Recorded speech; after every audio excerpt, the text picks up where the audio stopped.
education that has that has given you knowledge that will help you succeed in that specific job environment, you'll be much more likely to get the job. Yeah, I was supporting Peter Shumlin before he was their nominee for governor. Like I said, I was volunteering on his campaign in the primary. But one of the great things I think that we saw in the election this year is that before we even had a nominee, we had our staff lined up. So whether or not it was going to be Deb Markowitz, Doug Racine, most likely Doug Racine or Peter Shumlin, it just comes like we all knew that we were going to fully jump behind in support of our candidate. And I think that's true of a lot of Democrats across the state. And it's something that I believe is very important to our success in this campaign. The Northeast Kingdom in Lamoille hasn't been successfully organized in about a decade. Since the last governor's campaign, we actually stood a chance of winning. Because as you know, Vermonters don't like to de-seat their governors, so any campaign we ran against, Jim Douglas was in a lot of ways, we just weren't going to win those campaigns. So yes, the Northeast Kingdom was a very difficult place to get volunteers initially because it hasn't been organized in such a long period of time successfully. My first couple weeks of the campaign were so stressful because I wasn't getting volunteers in the door. I wasn't making my goals. We have weekly call goals, how many voters we need to be reaching out to, and I simply wasn't making those. The Northeast Kingdom was essentially the black sheep region of Vermont, in that we'd call in for our nightly conference calls to report our numbers, and everyone else in the rest of the state was doing really well and was being really successful, and I would have to report night after night a very low volume of calls, very low amount of voter contact, if any. Essentially, that just motivated me to work twice as hard. It was really difficult in a lot of ways, and it required a lot of really aggressive volunteer recruitment on my part.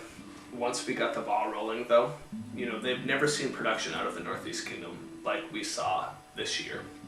I think it shows that there was a lot of passion for Peter Shumlin for the campaign this year in the Northeast Kingdom. But because we've had such difficult times in Vermont, a lot of that was buried pretty low in people's to-do list.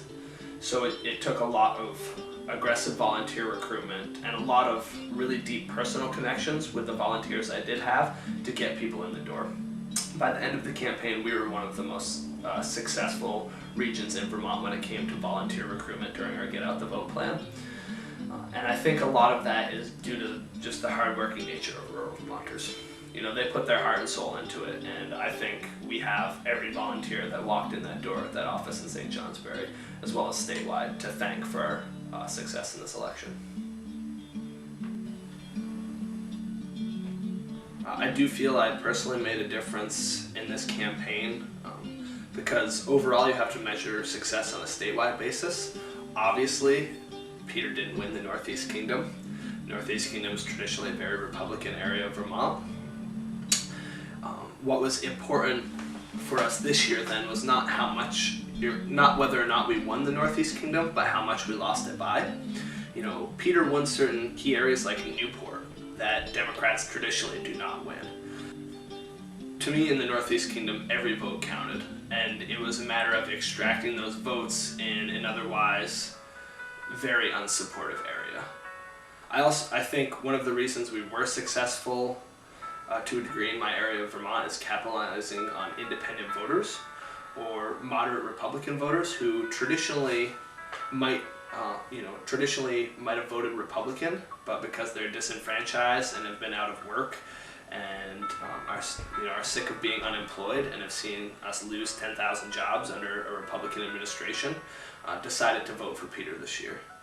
So to me, that was a big milestone in our progress, was reaching out to those independent voters and telling them why we simply can't afford another decade of Republican leadership.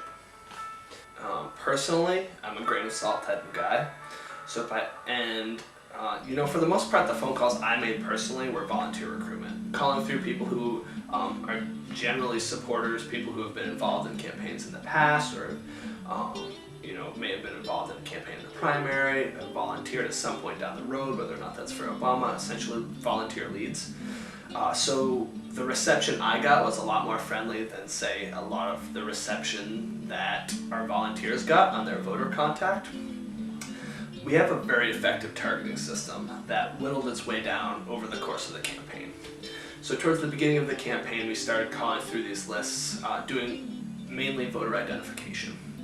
This is where a lot more of, this is where a lot of our volunteers faced some pretty angry people on the phones, some people that said some pretty nasty and hateful things.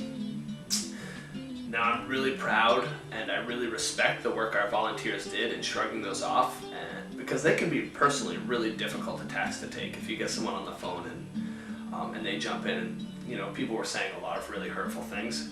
To be able to shrug that off your shoulders and continue making those phone calls because it's for the best, it's the best thing to do for the state of Vermont, and you know how important this work is.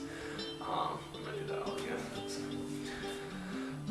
So I'm really proud of a lot of my volunteers and really respect the work that they did, because when you get such a nasty phone call, in order to not let it affect you personally and to move on and continue